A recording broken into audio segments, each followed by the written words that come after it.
আমাৰ agriculture infrastructure fund বুলি এটা ফাণ্ড আছে গভৰ্ণমেণ্ট অফ ইণ্ডিয়াই। এই ফাণ্ডত যদি কোনোবাই লোন এপ্লাই কৰে, লোন এপ্লাই কৰিলে গভৰ্ণমেণ্ট অফ ইণ্ডিয়াই যদি কোনোবা বেংকৰ লগত 9% ইণ্টাৰেষ্ট ফিক্স হৈছে, গভৰ্ণমেণ্ট অফ ইণ্ডিয়াই সেই উদ্যোগীজনৰ হৈ 3% ইণ্টাৰেষ্ট দিব। আমাৰ অহা 18 তাৰিখে গুৱাহাটীৰ জ্যোতি বিষ্ণু প্ৰেক্ষাগৃহত 5000 অসমৰ পৰা উদ্যোগী কৃষক নিবনুৱা আহিব। মুখ্যমন্ত্ৰী ডাঙৰীয়া তাত উপস্থিত থাকিব। এই বিশাল সভাখনত আমি কেনেকৈ এই লোনটো ল'ব পাৰি, লোনটো ল'বলৈ কিছু নিয়ম ইজি, সাধাৰণতে লোন ল'বলৈ যিমান কষ্ট কৰিব লাগে ইয়াতে ইজি, সেইদিনাখন আমি ভালকৈ কথাখিনি ৰাইজক জনাম। কিন্তু এটা কথা মই ক'ব খুজিছোঁ, ইয়াত আমাৰ যথেষ্ট কৰাৰ সুবিধা আছে, কিন্তু এই লোনটোত এগ্ৰিকালচাৰ ইনফ্ৰাষ্ট্ৰাকচাৰ হ'ব লাগিব। এগ্ৰিকালচাৰ ইনফ্ৰাষ্ট্ৰাকচাৰ হ'ব লাগিব, মানে ক'ৰবাত ধান বনা বা তেল পেৰা মিল হ'ব লাগিব, বা ৱেৰ হাউচ হ'ব লাগিব, বা কোল্ড ষ্ট'ৰেজ হ'ব লাগিব। মুঠতে ইনফ্ৰাষ্ট্ৰাকচাৰ আন্তঃগাঁথনি ৰিলেটেড হ'ব লাগিব। এইটো আনলিমিটেড গভৰ্ণমেণ্ট অফ ইণ্ডিয়াই এই 3% যিটো আমাৰ ছাবচিডি ইণ্টাৰভেনশ্যন বুলি কয়, ইণ্টাৰেষ্ট ছাবভেনশ্যন বুলি কয়, তাৰ কাৰণেই 2 লাখ কোটি টকা ৰাখিছে।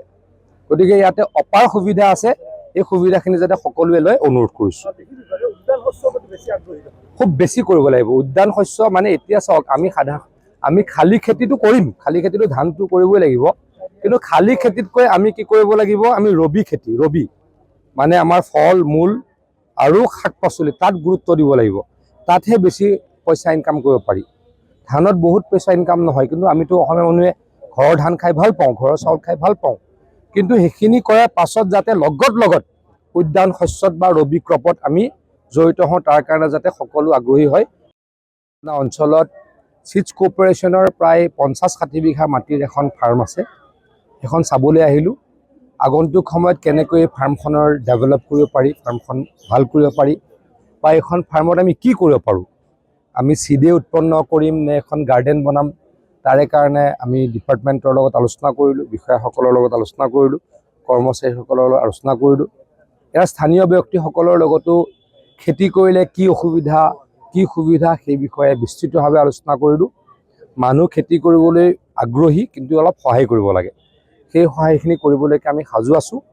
হিমন্ত বিশ্ব শৰ্মা ডাঙৰীয়াই কৃষিক জলসিঞ্চনক যথেষ্ট অগ্ৰাধিকাৰ দিছে, কাৰণ কৃষি আৰু জলসিঞ্চন হ'লেহে আমাৰ গাঁৱৰ অৰ্থনীতি ষ্ট্ৰং হ'ব।